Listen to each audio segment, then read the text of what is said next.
Good afternoon, everyone, and welcome to Six Flags Great Adventures Holiday in the Park. Are y'all having a great time? Hey, did you ride on all the rides? Wasn't it cold? No, it's not cold out here. It's not even snowing, huh? Well, welcome again. I'm Mrs. Claus, just in case you weren't sure. And this is my favorite elf, Peppermint, and her favorite elf, George. He's my favorite too, except for Peppermint. Yes, you're my favorite, George. As far as little elves go. Yeah, oh, yeah. Anyway, we're going to read you a couple stories today, and the first one is George's favorite story, and I'm sure you've all heard it before, and I hope you'll enjoy it today. The Night Before Christmas. Does everybody know this one? Okay, here we go. All right, George, watch your nose. Okay, all right. 'Twas the night before Christmas, and all through the house, not a creature was stirring, not even a mouse. The stockings were hung by the chimney with care, in hopes that St. Nicholas soon would be there. You're going to get your nose pinched. The children were nestled all snug in their bed, with visions of sugar plums danced in their heads. With Mama in her kerchief and I in my cap, had just settled down for a long winter's nap.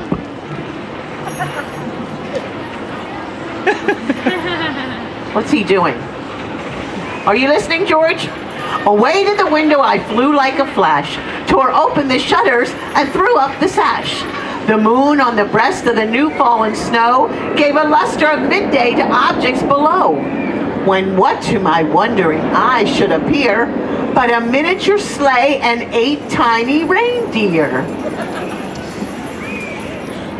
With a little old driver so lively and quick, I knew in a moment it must be Saint Nick.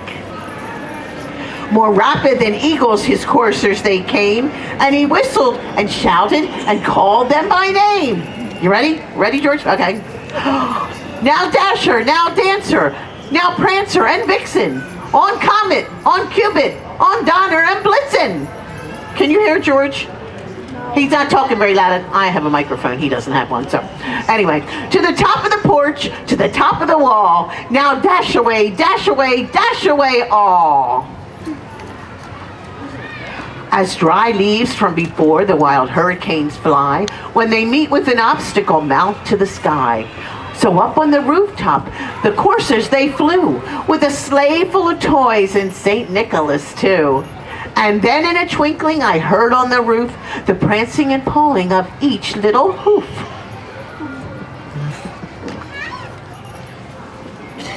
As I drew in my head and was turning around, down the chimney St. Nicholas came with a bound. He was dressed all in fur from his head to his foot, and his clothes were all tarnished with ashes and soot. A bundle of toys he had flung on his back, and he looked like a peddler just opening his pack. His eyes, how they twinkled, his dimples, how merry. His cheeks were like roses, his nose like a cherry. His droll little mouth was drawn up like a bow, and the beard on his chin was as white as the snow.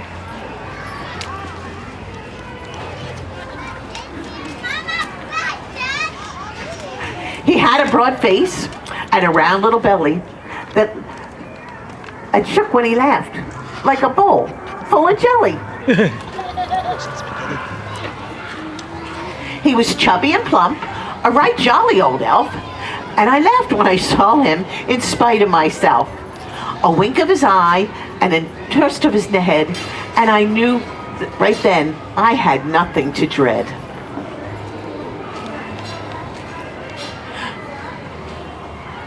He spoke not a word, but went straight to his work. He filled all the stockings, then turned with a jerk, and laying a finger aside of his nose, and giving a nod, up the chimney he rose. He sprang to his sleigh, to his team gave a whistle, and away they all flew like the down of a thistle. And I heard him exclaim, as he drove out of sight, Merry Christmas to all, and to all a good night. Merry Christmas. Now that's George's favorite story, but you know why? Because that Christmas Eve, everything went perfect at the North Pole. There was, weather wasn't bad, they didn't even need Rudolph. But you know, it's not always like that. Sometimes I have to fill in because we have emergencies at the North Pole. And now we have a story about an emergency at the North Pole. In which case, a bit of applause for Mrs. Claus. You like that, George? Okay. Well, let's see what happens here.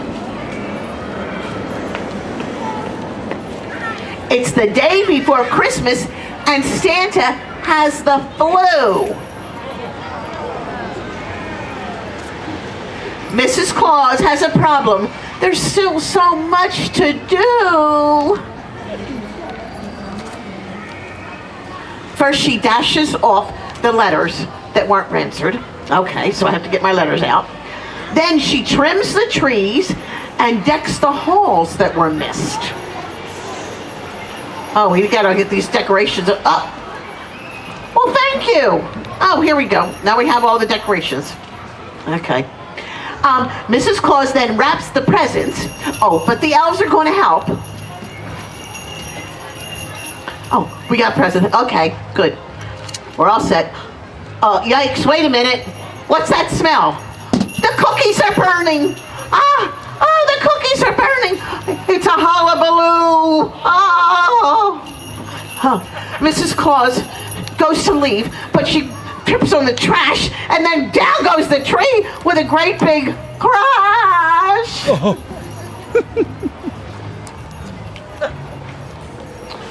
Next come the reindeer. It's almost time to go. Come on, Dancer. Come on, Prancer. Soon. It's time to go. They're right by my side. Oh, what am I to do? They leap the rooftops and take off at 9. But wait a minute, what's that? It's Santa. He's fine. Oh. Mrs. Claus puts her feet up as away they all fly out of sight. A bit of applause for Mrs. Claus. I saved the night.